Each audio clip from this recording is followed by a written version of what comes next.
الحمد لله نحمده ونستعينه ونستغفره ونؤمن به ونتوكل عليه ونعوذ بالله من شرور أنفسنا ومن سيئات أعمالنا من يهده الله فلا مضل له ومن يضلله فلا هادي له فأشهد أن لا إله إلا الله وحده لا شريك له وأشهد أن سيدنا ونبينا ومولانا محمدا عبده ورسوله صلى الله تعالى عليه وعلى آله وأصحابه وبارك وسلم تسليما كثيرا كثيرا أما بعد فأعوذ بالله من الشيطان الرجيم بسم الله الرحمن الرحيم إن ناشئة الليل هي أشد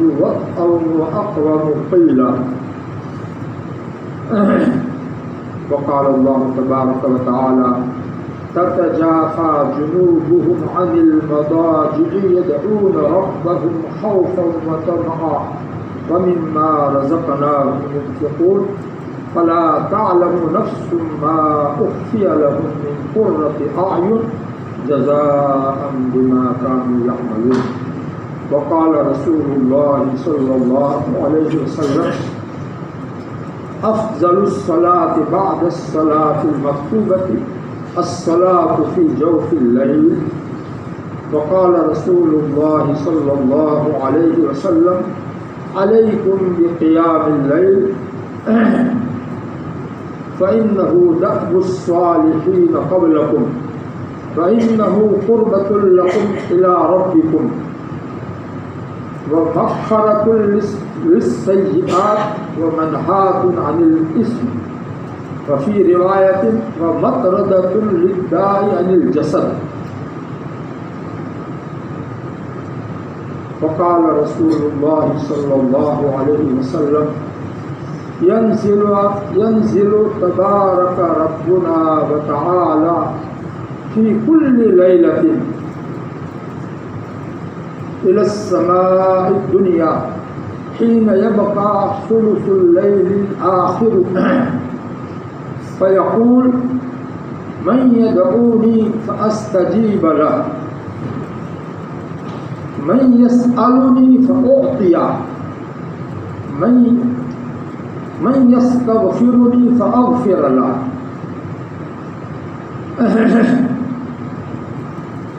قابل احترام علماء کرام اور میرے پیارے ایمانی بھائیوں،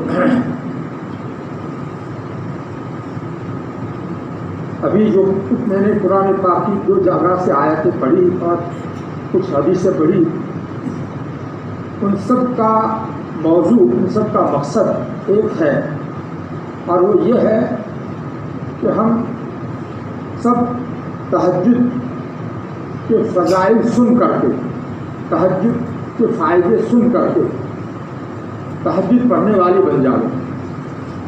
ابھی راتیں لمبی ہو گئی ہے اور لمبی ہوگی، اس میں اگر ہم تہجد پڑھنا چاہیں تو آسانی سے پڑھ سکتے ہیں۔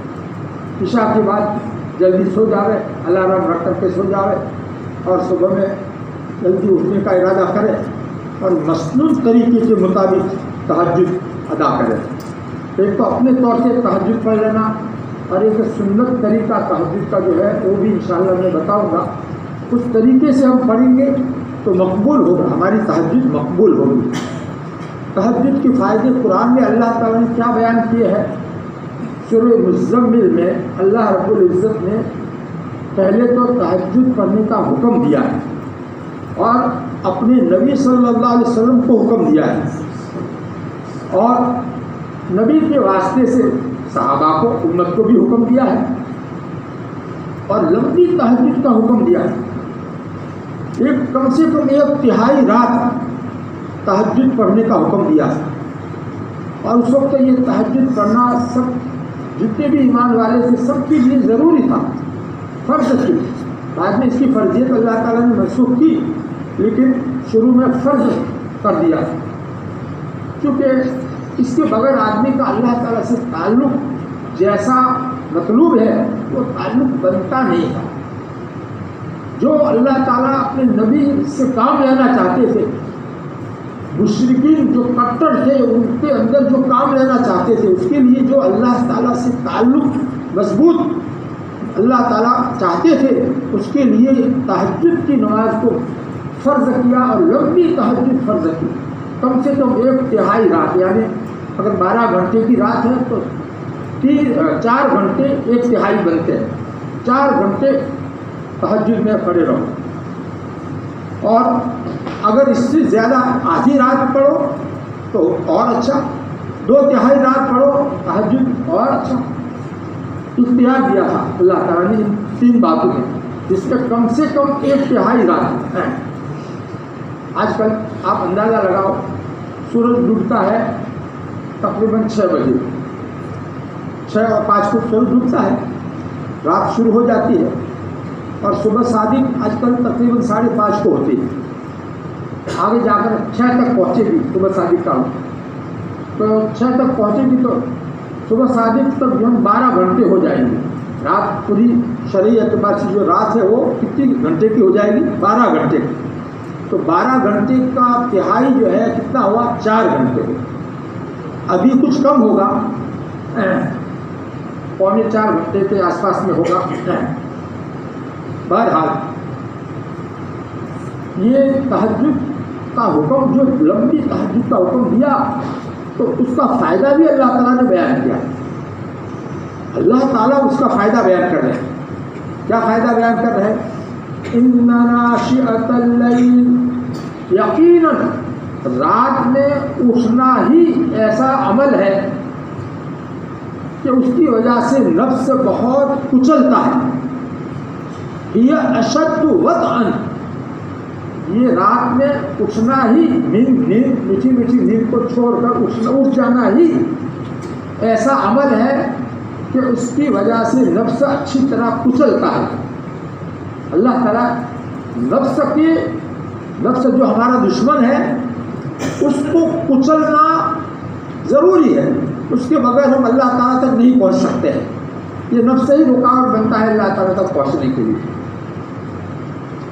حدیث شریف میں ہے اعداء عدوک نفسک التی بین جنبیک، تیرے دشمنوں میں سب سے بڑا دشمن تیرا وہ نفس ہے جو تیرے 2 بازو کے درمیان میں ہے۔ یہ ہمارے نبی صلی اللہ علیہ وسلم نے فرمایا ہے، شیطان سے بھی بڑا دشمن نفس ہے۔ شیطان کو شیطان بنانے والا اس کا نفس تھا، اس سے پہلے کوئی شیطان نہیں تھا، اس کے نفس نے اس کو تکبر میں ڈال کر کے شیطان بنا دیا۔ ہمارا بھی سب سے بڑا دشمن کون سا ہوا؟ نفس، اور اس کو کچلنے، زخمی کرنے سے وہ ہم کو گناہ کی طرف نہیں لے جائے گا۔ گناہ کی طرف لے جانے والا یہ نفس جو ہے اس کو کچلنا ضروری ہے، زخمی کرنا، اس کو مغلوب کرنا ضروری ہے، اور یہ مغلوب کس سے ہوگا؟ تہجد کے لیے اٹھ جانے سے۔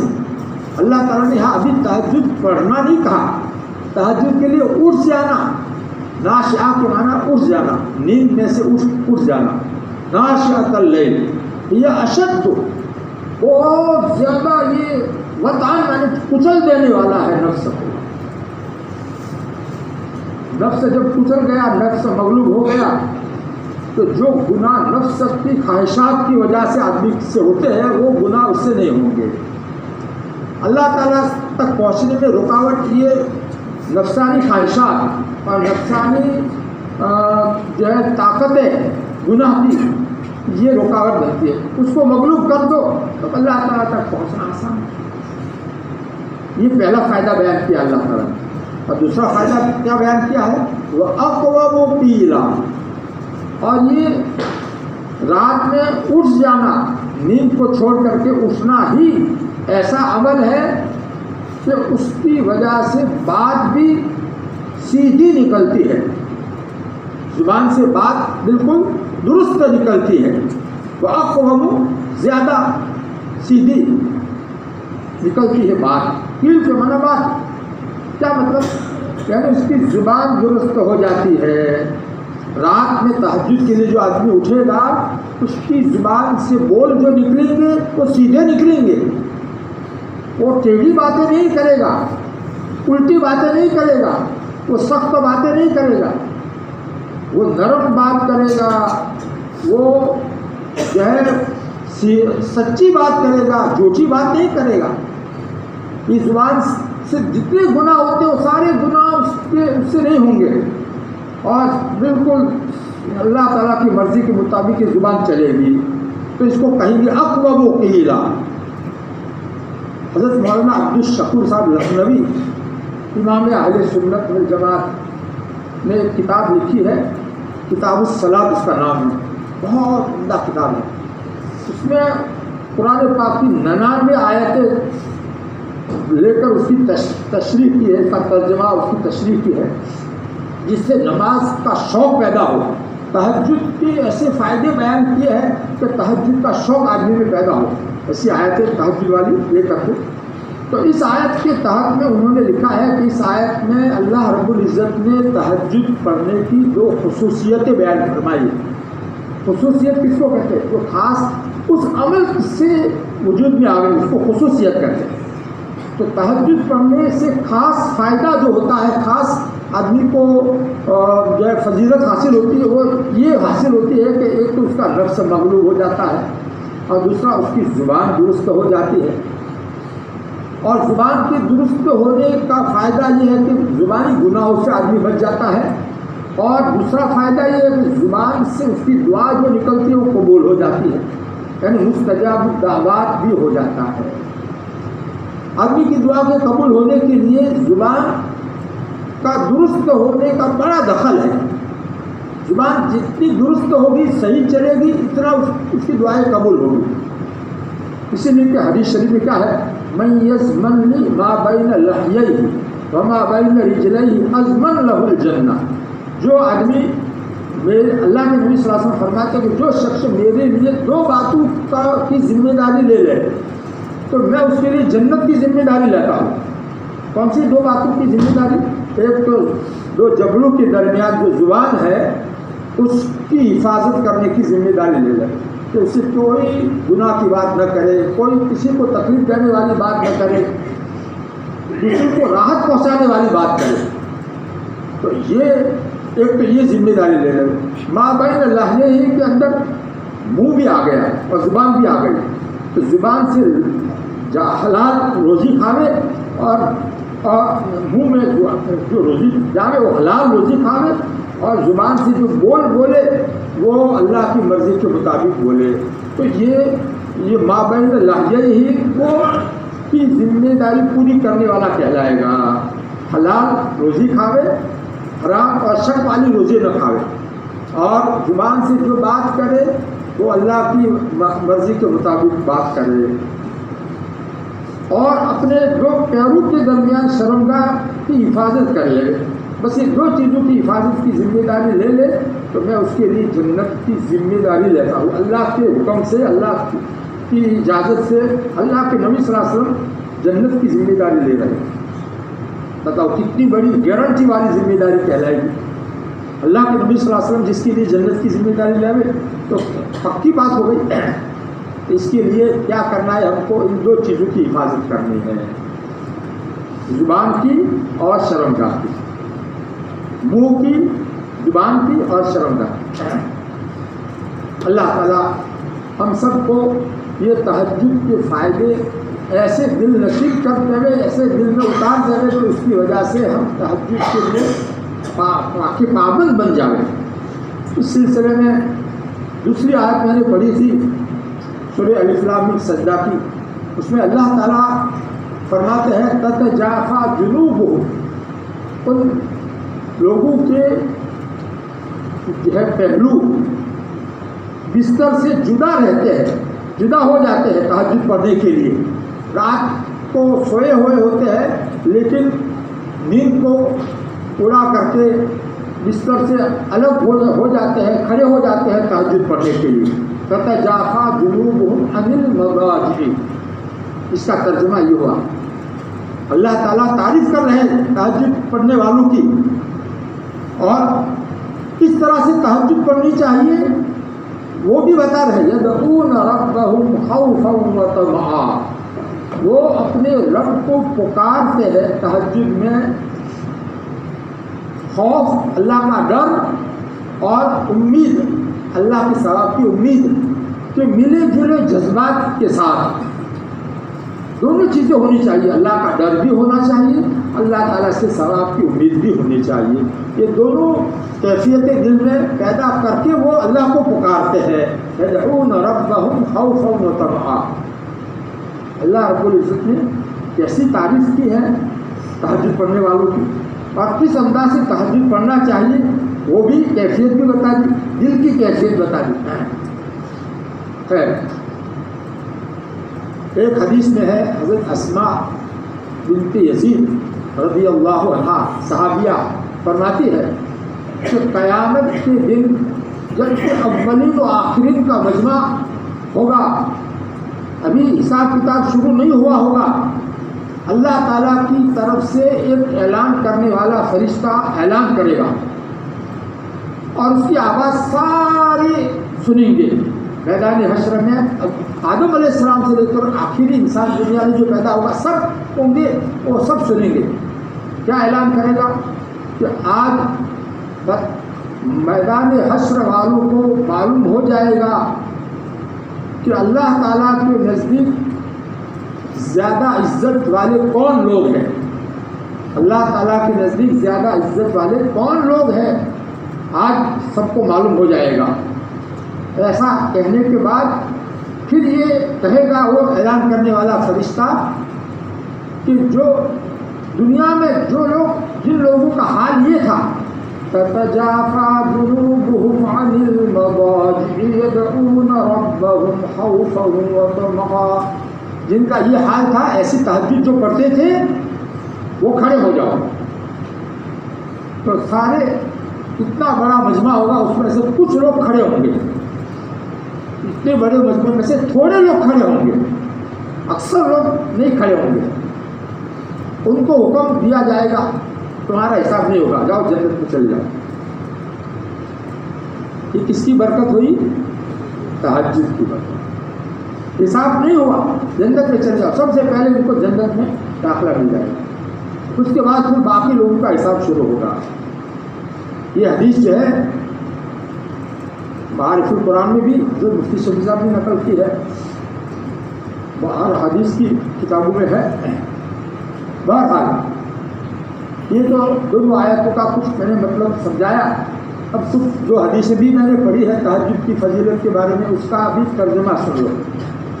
اللہ کے نبی صلی اللہ علیہ وسلم ارشاد فرماتے ہیں افضل الصلاۃ بعد الصلاۃ المکتوبہ. یہ مسلم شریف کی حدیث ہے. فرض نماز کے بعد سب سے زیادہ فضیلت والی نماز افضل الصلاۃ بعد الصلاۃ المکتوبہ. اس کا مطلب یہ کہ فرض نماز کی فضیلت تو سب سے زیادہ ہے, وہ تو اللہ نے فرض کی ہے, اس کی فضیلت تو سب سے زیادہ ہے. لیکن اس کے بعد سب سے زیادہ فضیلت والی نماز کون سی ہے؟ الصلاۃ فی جوف اللیل. افضل الصلاۃ بعد الصلاۃ المکتوبہ الصلاۃ فی جوف اللیل. وہ نماز جو رات کے درمیان میں پڑھی جائے, رات کے اندر پڑھی جائے. رات کے اندر میں جو نماز پڑھی جاتی ہے اس کا نام تہجد ہے. تہجد کا لفظ اس میں نہیں ہے, لیکن اس کا مطلب تو یہی نکلتا ہے کہ تہجد کی نماز جو رات کے اندر پڑھی جاتی ہے, لوگ سوئے ہوئے ہوتے ہیں, پڑھتے ہیں لوگ پڑھنے والے. تو یہ نماز سب فرض 5 فرض نمازی جو ہے اس کے بعد اس کا درجہ ہے اللہ تعالیٰ کے نزدیک فضیلت کے اعتبار سے, اس کی فضیلت سب سے زیادہ ہے. واہ واہ, اندازہ لگاؤ کتنی زیادہ فضیلت ہوگی تہجد. دیکھو سنت مؤکدہ وہ تاکید کی وجہ سے اس کا درجہ ہے. یہاں تاکید کی کوئی بات نہیں ہو رہی, یہاں فضیلت کی بات بتائی جا رہی ہے. اس میں نیچی نیند قربان کر کے آدمی کو کھڑا ہونا پڑتا ہے, اور سنت مؤکدہ جو ہے اس کے لیے نیند قربان نہیں کرنی ہوتی. وہ تو فرض نماز کے لیے آیا ہوا ہے, وضو بھی ہے اور اس کو پڑھنا ہے, تو اس میں اپنے نفس پر بوجھ نہیں پڑتا ہے. اس لیے فضیلت والی بات تو اس میں ہے. اس میں تہجد کی نماز افضل الصلاۃ, افضل کا لفظ فرمایا, آخر کا لفظ نہیں فرمایا. ہمارے نبی صلی اللہ علیہ وسلم کے الفاظ میں غور کرنے سے کوئی اشکال پھر رہتا ہی نہیں ہے. بہرحال دوسری حدیث میں نے ابھی آپ کے سامنے پڑھی تھی، اس میں اللہ کے نبی صلی اللہ علیہ وسلم اپنی امت کو حکم دے رہے ہیں، علیکم بقیام اللیل، تم اپنے اوپر لازم کر لو رات میں کھڑے ہو جانے کو، یعنی تہجد پڑھنے کو، رات میں نیند لے کر کے کھڑے ہو جاؤ، نیند چھوڑ کر کے کھڑے ہو جاؤ، اس عمل کو اپنے اوپر تم لازم کر لو، علیکم لازم پکڑ لو۔ اس کا مطلب کہ تہجد کی نماز پابندی سے پڑھو، ایسا نہیں کہ کبھی پڑھ لی کبھی نہیں پڑھی، ایسا نہیں، پابندی سے پڑھو۔ علیکم کا یہ مطلب نکلا، علیکم بقیام اللیل۔ آگے اس کے 4 فائدے بیان فرمائے، فَإِنَّهُ دَأْبُ الصَّالِحِينَ قَبْلَكُمْ، اس لیے کہ یہ تہجد کی نماز پابندی سے پڑھنا تم سے پہلے جو صالحین انبیاء کرام گزرے ہیں ان کا طریقہ رہا ہے۔ انبیاء کو قرآن پاک میں فَإِنَّهُمْ مِنَ الصَّالِحِينَ، اللہ تعالیٰ نے ان کو اس لفظ سے ان کی تعریف کی ہے، انبیاء کا نام لے کر کے فَإِنَّهُمْ مِنَ الصَّالِحِينَ، یقیناً وہ صالحین میں سے تھے۔ صالح اس کو کہتے ہیں جو اللہ کا حق بھی ادا کرے، بندوں کا حق بھی ادا کرے، اس کو صالح کہتے ہیں۔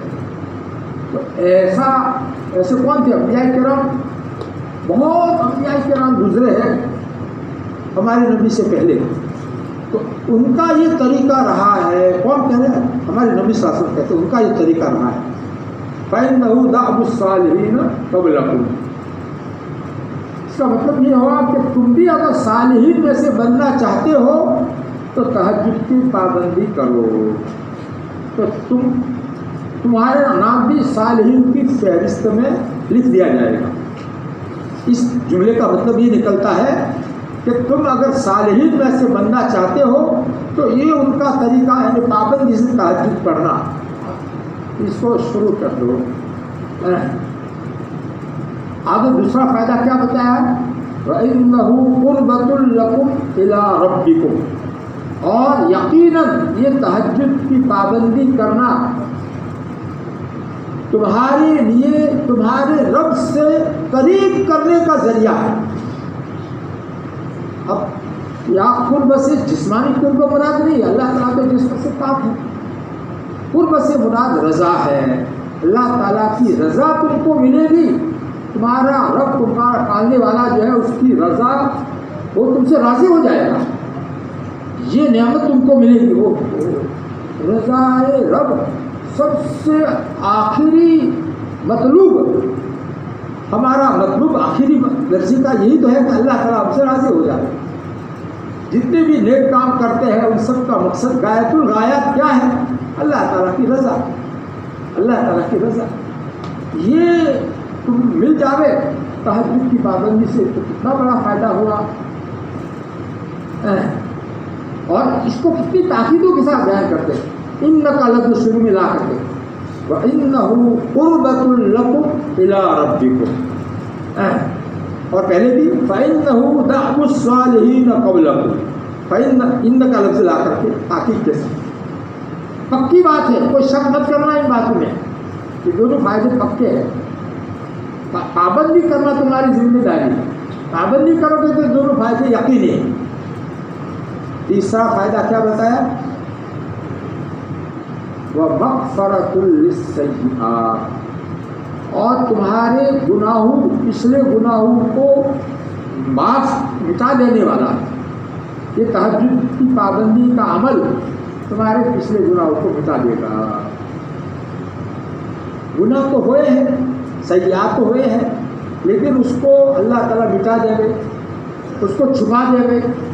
اصل کفرت کا جو مادہ ہے اس کے معنی تو چھپانے کے ہے، اللہ تعالیٰ اس کو چھپا دے گے اور ظاہر نہ ہونے دے گے، اس کے اوپر سزا نہ دے گے، تو مقصد تو حاصل ہے۔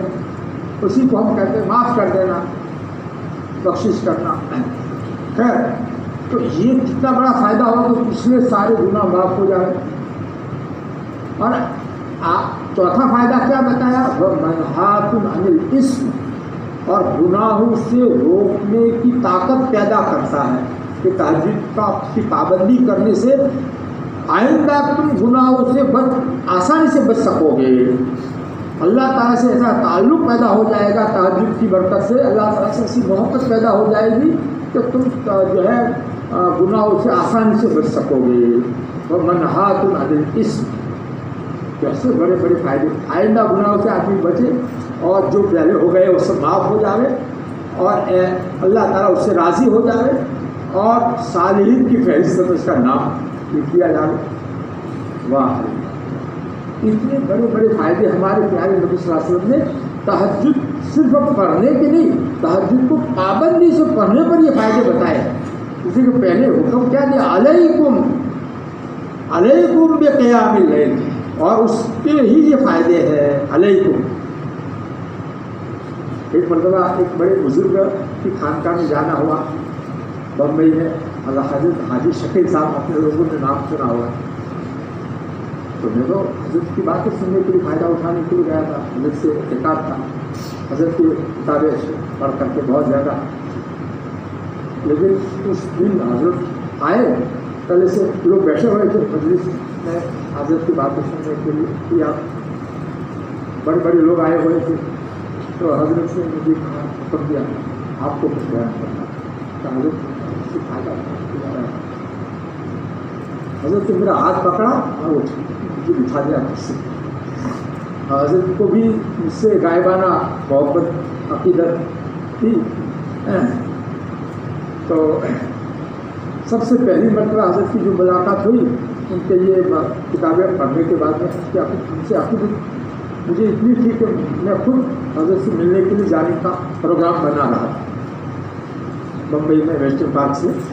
تو یہ حضرت سے جان پہچان رکھنے والے جو تھے اس سے فون کروایا کہ مفتی اعظم صاحب آپ سے ملنے کے لیے آئیں گے. تو حضرت نے کہا کہ میں خود آ رہا ہوں, اور آ گئے حضرت وہاں ویسٹرن پارک. اس پہلی مرتبہ اس طرح سے حضرت کو ملا.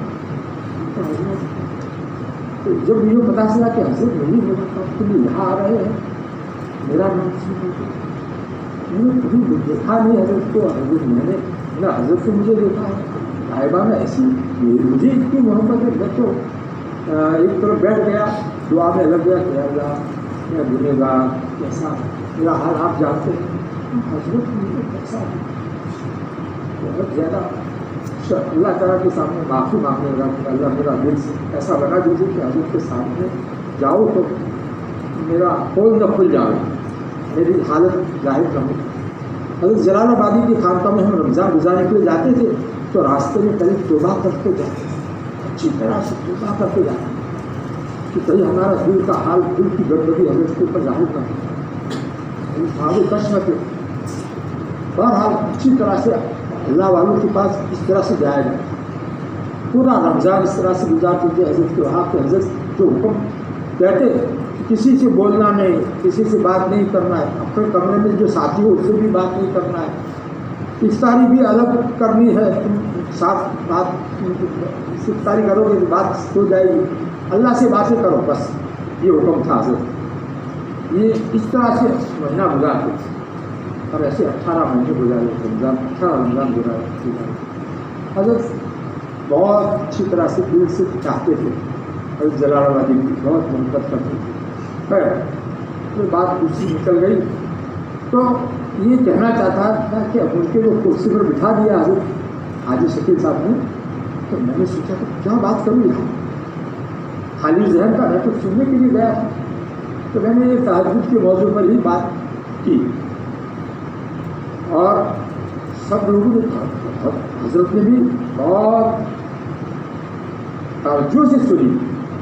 اور اس کے بعد میں پھر جو ہے میں تو مجھے آپ بیٹھ گیا, حضرت بیٹھے کرسی پر, تو حضرت کو بہت اچھا اثر ظاہر کیا. واہ, تو نبوی نسخہ میں تم کو بتاتا ہوں, میں نے بار بار یہ لفظ استعمال کیا کہ نبوی نسخہ میں تم کو بتاتا ہوں قرب الہی حاصل کرنے کا اور جو ہے اللہ تعالیٰ کی رضا حاصل کرنے کا نبوی نسخہ. ایسا کہہ کر تہجد کی پابندی پابندی پابندی, اس کو بار بار میں نے بولا علیکم بقیام اللیل, تو اس کو بھی دہرایا حضرت کو میری ان باتوں کو حضرت نے بہت دہرایا اور عجیب طریقے سے اس کا اثر اپنا ظاہر کیا.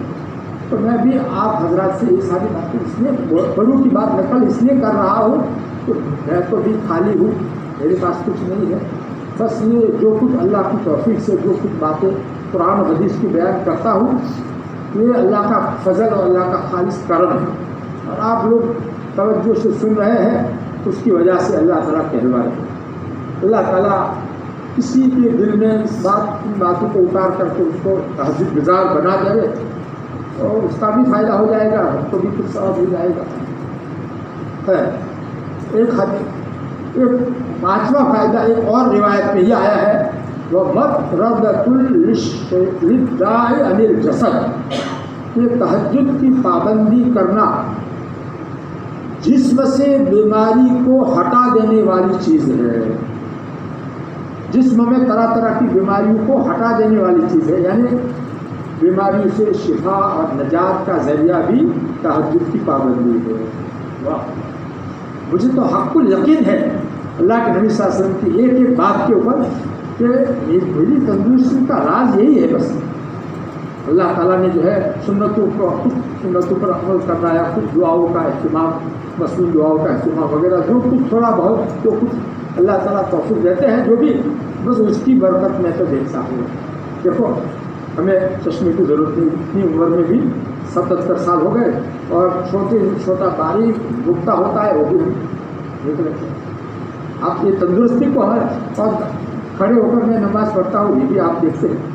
کرسی کا کہیں آج تک کبھی کرسی پر نماز نہیں, یہ سب دعائے عافیت کی برکت. اللہ عافیت کی بدن, اللہ عافیت کی.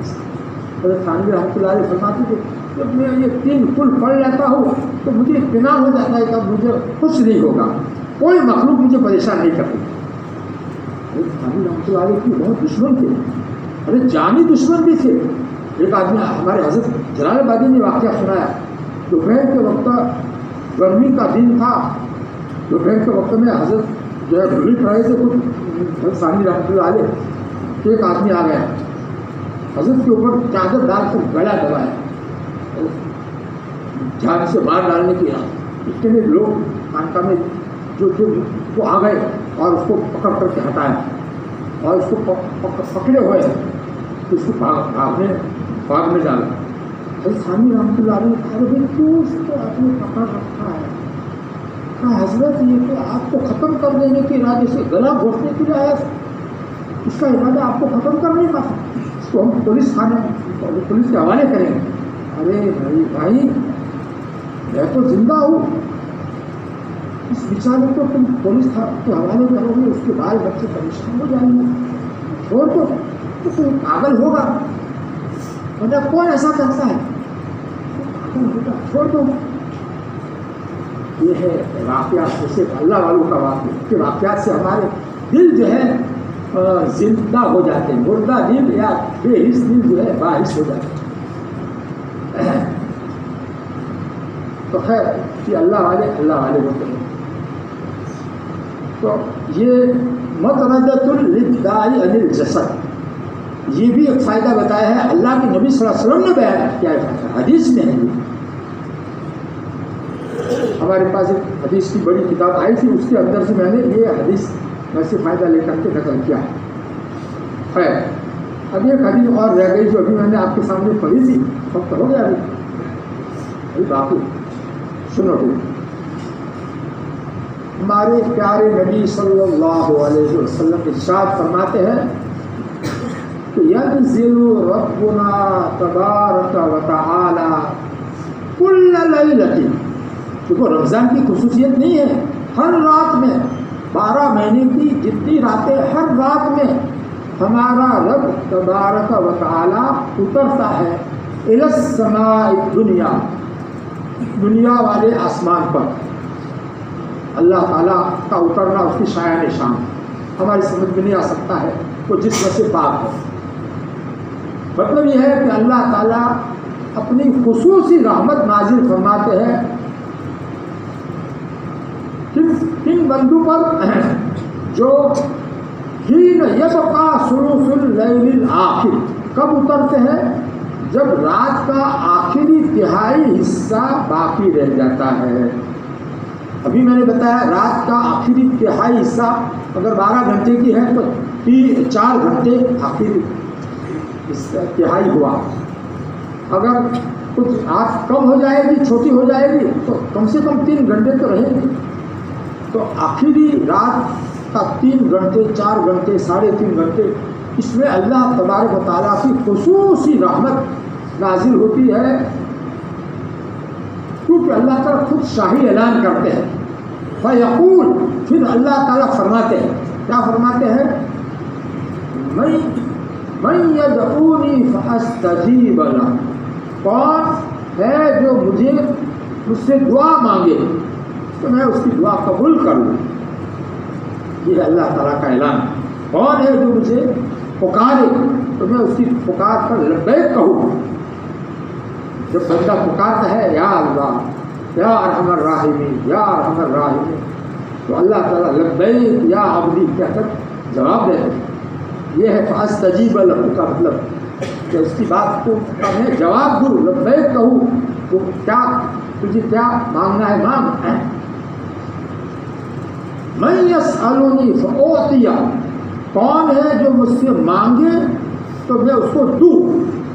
کیا مانگے اس کو بیان نہیں کیا، جو مانگنا ہو مانگے، جو اس کی ضرورت ہو دنیا کی آخرت کی مانگے، میں اس کو دوں گا۔ اللہ تعالیٰ وعدہ کرتے ہیں دینے کا، اور اس وقت ہم پڑے سوتے رہے، غفلت کے ساتھ رہے، یہ ہمارے لیے بہت بھاری نقصان ہوتا ہے، بہت بڑی محرومی کی بات۔ اس محرومی کا اندازہ آخرت میں ہوگا۔ آخرت میں جانے کے بعد جو لوگ تہجد پر کی پابندی کرتے تھے وہ بغیر حساب کتاب کے ان کو جنت سے جانے کا فیصلہ ہو گیا، اور ہمارا کبھی حساب لینے کا باقی، اس وقت پتہ چلے گا۔ تیسرا اعلان کیا کرتے ہیں؟ من یستغفرنی فاغفر لہ، کون ہے جو مجھ سے مغفرت مانگے تو میں اس کو معاف کر دوں۔ مغفرت بہت بڑی اونچی نعمت، معمولی نعمت نہیں ہے۔ اور اسی مغفرت کے لیے تو انبیاء کرام اللہ کے سامنے روتے تھے، حالانکہ وہ معصوم ہوتے تھے، لیکن پھر بھی اللہ تعالیٰ کی شان اتنی ہے، اتنی اونچی ہے کہ اللہ تعالیٰ سے مغفرت کی دعا کرتے ہیں۔ دیکھ لو حضرت ابراہیم علیہ السلام کی دعا قرآن میں منقول ہے۔ کیا دعا ہے؟ ربنا اغفر لی، دیکھو کیا ہے؟ ربنا اغفر لی، اے ہم سب کے پالنے والے مجھ کو معاف کر دیجیے۔ ربنا اغفر لی، واحد کی ضمیر، اے ہمارے پروردگار مجھ کو معاف کر دیجیے۔ ولوالدی، اور میرے ماں باپ کو بھی معاف کر دیجیے۔ ولوالدی وللمؤمنین، اور تمام ایمان والوں کو معاف کر دیجیے۔ یوم یقوم الحساب، جس دن حساب قائم ہوگا اس دن معاف کر دینا۔ اس کا مطلب یہ ہے کہ حساب جب ہو جائے گا اور اس وقت تو معاف کر دیں گے اللہ تعالیٰ، اس کے بعد تو پھر گناہ کا سوال ہی نہیں، تو پھر چھٹی ہو جائے گی عذاب سے۔ کیسی قید لگائی حضرت ابراہیم علیہ السلام دعا میں، یہ قید لگانا حضرت خلیل اللہ کا کی شان ہے، ان کی شان ہے، وہی انہیں کو ایسی بات سوجی، ہم کو ایسی بات نہیں سوچ سکتے۔ اور پہلے اپنے لیے مانگنا یہ ان کا حق ہے، وہی مانگ سکتے ہیں، دوسروں کے لیے بعد میں، والدین کے لیے بعد میں، دوسرے ایمان والوں کے بعد میں، پہلے اپنے لیے۔ تو ہم کیا مانگ رہے ہیں؟ مغفرت مانگ رہے ہیں۔ ربنا اغفر لی، ابھی میں نے کہا مغفرت کے لیے انبیاء کرام نے دعائیں کی ہیں۔ ربنا اغفر لی ولوالدی وللمؤمنین یوم یقوم الحساب۔ ہم لوگ مغفرت کو معمولی سمجھتے ہیں۔ تو من یستغفرنی فاغفر لہ، جو دعا کی قبولیت کا بہترین وقت کون سا ہے؟ سحری کا وقت، تہجد کا وقت، اس میں جو مانگنا ہو مل جائے گا، کیونکہ اللہ تعالیٰ خود اعلان کرتے ہیں مانگو دوں گا، مغفرت مانگو گے مغفرت دوں گا، کوئی دنیا کی چیز مانگو گے وہ دوں گا، آخرت کی چیز مانگو گے وہ دوں گا، اللہ کی رحمت کا سوال کرو گے رحمت اللہ کی ملے گی۔ اس لیے اللہ کے نبی صلی اللہ علیہ وسلم نے تہجد میں جو دعائیں منقول ہے، رکوع میں اور قوما میں، سجدے میں، جلسہ میں، وہ دعائیں عجیب و غریب ہیں۔ اس کو آپ لوگ یاد کر لیں اور اس کو پڑھا کریں تہجد میں، تو مصنون طریقے پر آپ کی یہ تہجد ہوگی۔ تہجد کی ادائیگی ہماری مصنون طریقے سے ہونی چاہیے۔ اللہ کے نبی صلی اللہ علیہ وسلم تہجد کے لیے جب اٹھتے تھے تو سب سے پہلے کیا کرتے تھے؟ آنکھوں کو ملتے تھے تاکہ نیند کا خمار جو ہے ختم ہو جائے، دعا پڑھتے تھے، اور پھر سورہ آل عمران کا آخری رکوع پڑھتے تھے، آسمان کی طرف دیکھ کر کے پڑھتے تھے۔ واہ، اس میں کیسی عجیب و غریب اس کا مضمون ہے سورہ آل عمران کا، اس میں کیسی دعائیں ہیں۔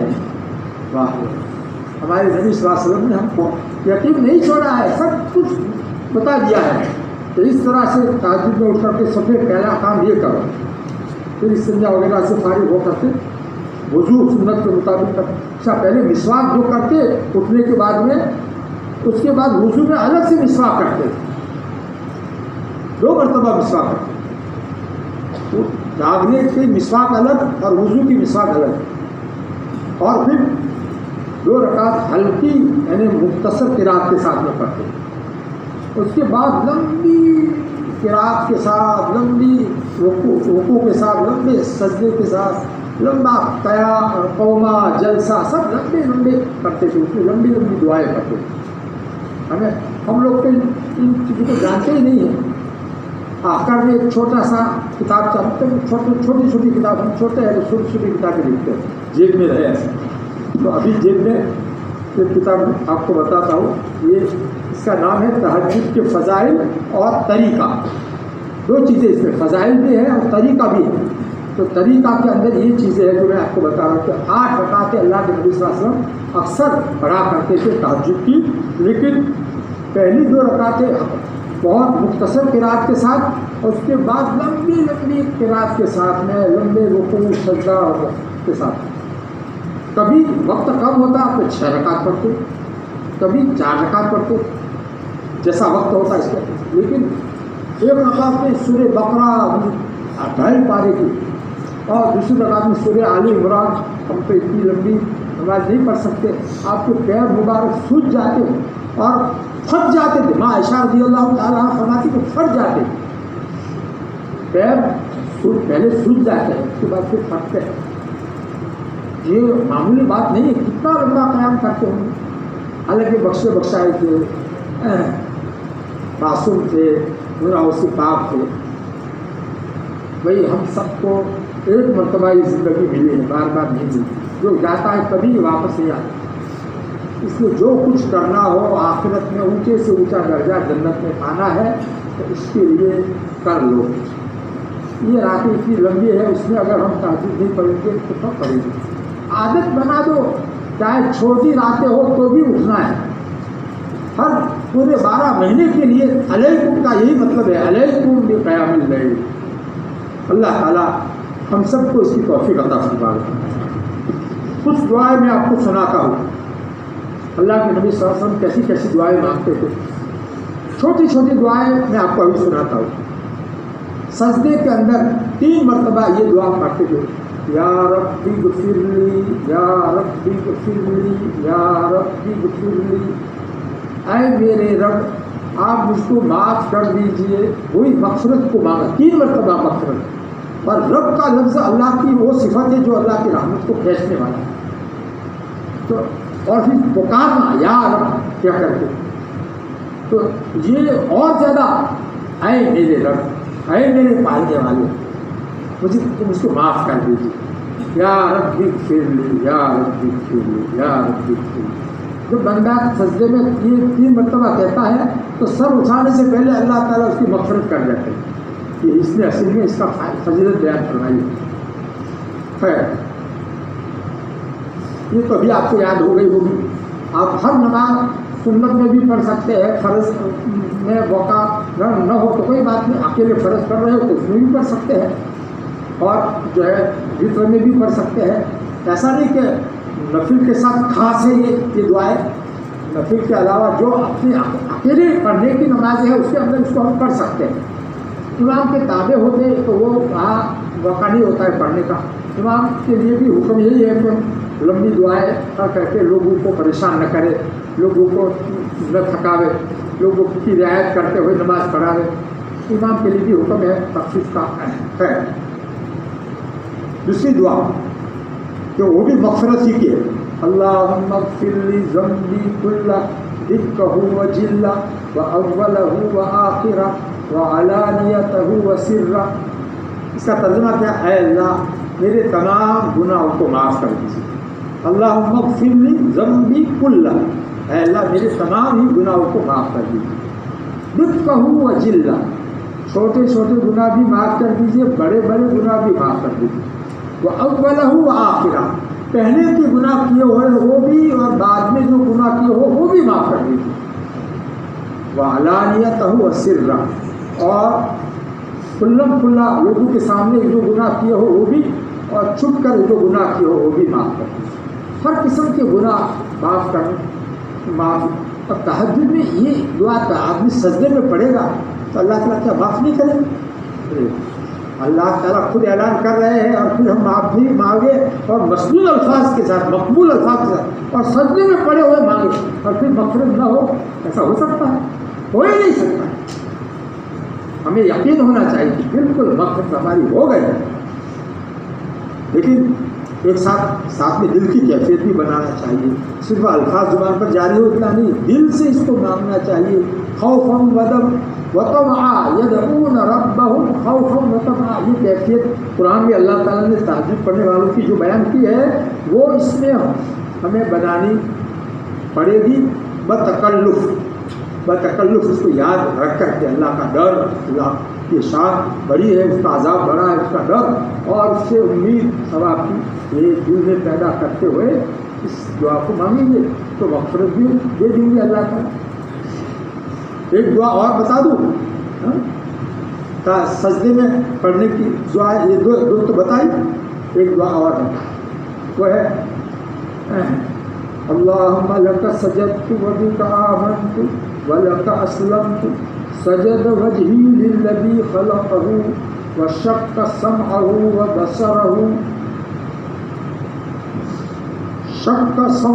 وبصرہ تبارک اللہ احسن الخالقین۔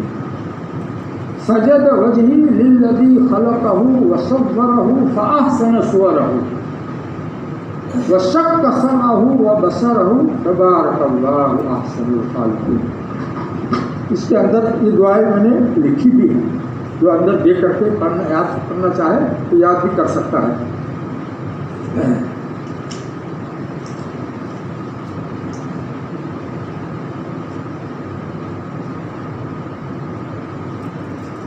سجدے کی مصنوعی دعائیں، اس کے اندر یہ ابھی جو آپ کو سنائی، اللہم لک سجدت وبک آمنت ولک اسلمت سجد وجہی للذی خلقہ وصورہ فاحسن صورہ وشق سمعہ وبصرہ تبارک اللہ احسن الخالقین۔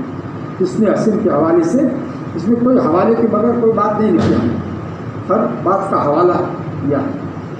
اس کا ترجمہ کیا؟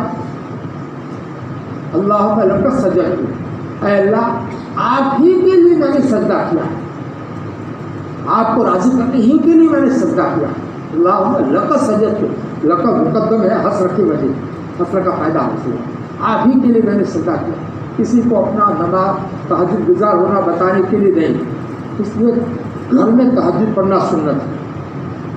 اللہ کے نبی صلی اللہ علیہ وسلم مسجد نبی پاس میں تھی، گھر میں سے ایک قدم رکھتے باہر تو مسجد نبی ہوتی، لیکن مسجد نبی میں تہجد نہیں پڑھتے تھے، گھر میں پڑھتے تھے۔ حالانکہ آپ کا حجرہ اتنا چھوٹا تھا کہ اس تہجد پڑھنے کے وقت میں ماں عائشہ کو اپنے پیر پھکیڑنے پڑتے تھے، اپنے پیر پھکیڑنے پڑتے تھے، تب جا کر آپ سجدہ کر سکتے تھے۔ اتنا تکلیف کے باوجود آپ گھر میں کرتے ہیں، اس لیے کہ یہ تہجد اخلاص پیدا کرنے کا نسخہ نبوی ہے، اخلاص پیدا کرنے کا نسخہ نبوی ہے۔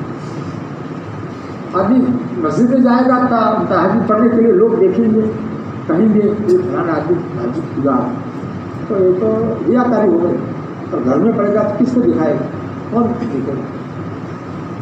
اللہ تعالیٰ ہم سب کو گھر میں تہجد پڑھنے کی توفیق عطا فرمائے، اور لمبی تہجد پڑھنے کے لیے ان دعاؤں کو یاد کر کے پڑھنے کی توفیق عطا فرمائے۔ اللہم لک سجدت، اے اللہ آپ ہی کے لیے میں نے سجدہ کیا ہے، وبک آمنت، اور آپ ہی پر میں ایمان لایا ہوں، ولک اسلمت، اور آپ ہی کا میں فرما بردار بنا ہوں، سجد وجہی للذی خلقہ، میرے چہرے نے سجدہ کیا اس ذات کے لیے جس ذات نے اس چہرے کو بنایا، سجد وجہی للذی خلقہ للذی خلقہ وصورہ، اور جس نے اس چہرے کی صورت بنائی، شکل بنائی، فاحسن صورہ، اور اس کی شکل بہت اچھی بنائی، اور اس نے میرے اس لیے کان کا سوراخ رکھا، وشق سمعہ، اس چہرے میں سننے کے لیے ایک سوراخ رکھا، وشق سمعہ وبصرہ، اور دیکھنے کے لیے بھی ایک سوراخ رکھا، وشق سمعہ وبصرہ، تبارک اللہ احسن الخالقین۔ اللہ تعالیٰ کی عجیب شان ہے جو بنانے والوں میں سب سے بہترین بنانے والا ہے، تبارک اللہ احسن الخالقین۔ کیسے عجیب جملے ہیں، واہ اللہ تعالیٰ کا عشق پیدا کرنے والے جملے ہیں، اللہ تعالیٰ کی محبت دل میں جو ہے اچھی طرح سے جمع دینے والے وہ جملے ہیں، تبارک اللہ احسن الخالقین۔ مزہ آ جاتا ہے، ایسی دعاؤں کو یاد کر کے پڑھو، اور پھر اللہ تعالیٰ سے دلی تعلق مضبوط ہوگا، پھر دیکھنا کیسی زندگی کا مزہ ہے۔ یہ 3 دعائیں میں نے سجدے کی بتائی، اور سبحان ربی العظیم آپ 7 مرتبہ پڑھو تو لمبا ہو جائے گا سجدہ، اور مسنون اللہ کے نبی صلی اللہ علیہ وسلم رکوع میں بھی اور سجدے میں بھی ایک دعا کثرت سے پڑھا کرتے تھے، وہ دعا کیا ہے؟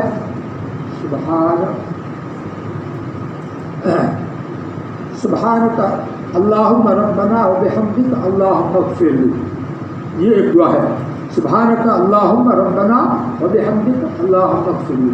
سبحانک یہ تو ہم کرتے ہی ہیں، سبحانک اللہم، اے اللہ میں آپ کی پاکی بیان کرتا ہوں آپ کی شان کے مناسب، یہ اس کا ترجمہ ہے، سبحانک اللہم وبحمدک، سبحانک اللہم ربنا ہے، اس میں اس دعا میں ربنا ہے، اے ہمارے رب، وبحمدک، اور آپ کی حمد کے ساتھ میں مشغول ہوتا ہوں، آپ کی تعریف میں مشغول ہوتا ہوں، وبحمدک اللہم اغفر لی، اے اللہ اس کو معاف کر دیجیے، اللہم اغفر لی، کیونکہ اس میں بھی مغفرت کی دعا، یہ دعا رکوع میں بھی اللہ کے نبی صلی اللہ علیہ وسلم پڑھتے تھے، بخاری شریف نے اس کا باب قائم کیا ہے، باب الدعاء فی الرکوع، رکوع میں دعا ثابت ہے، اللہ کے نبی صلی اللہ علیہ وسلم سے یہ عنوان قائم کرتے، یہ حدیث آیا ہے امام بخاری، ماں عائشہ رضی اللہ عنہا اس کی راویہ ہے، وہ فرماتی ہیں کہ اللہ کے نبی صلی اللہ علیہ وسلم کثرت سے رکوع میں اور سجدے میں یہ دعا پڑھتے تھے، کیا؟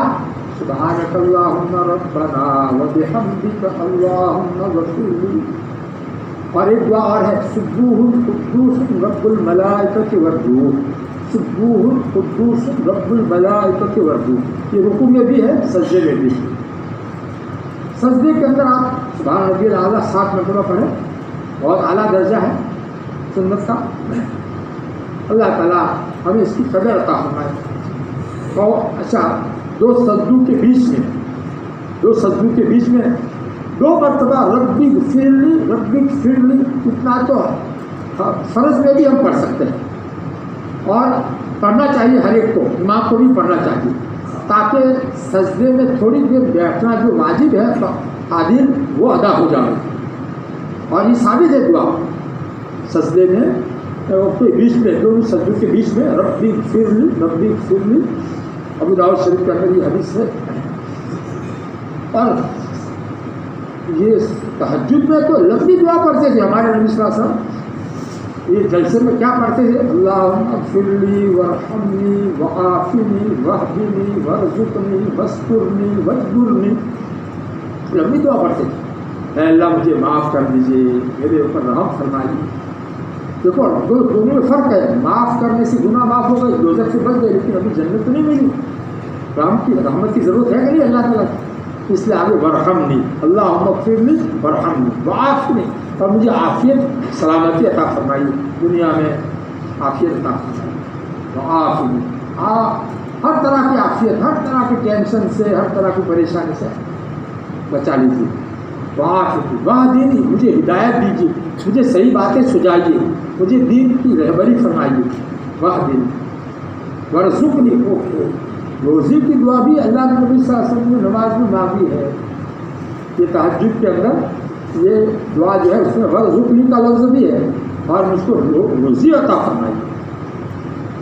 ہم لوگ جو ہے محنت تو بہت کرتے ہیں روزی کے لیے، رات پورا دن جو ہے اس کے پیچھے لگا دیتے ہیں، لیکن اگر تہجد میں یہ دعا پڑھ لے تو روزی نہیں ملے گی، اللہ تعالیٰ ضرور دیں گے۔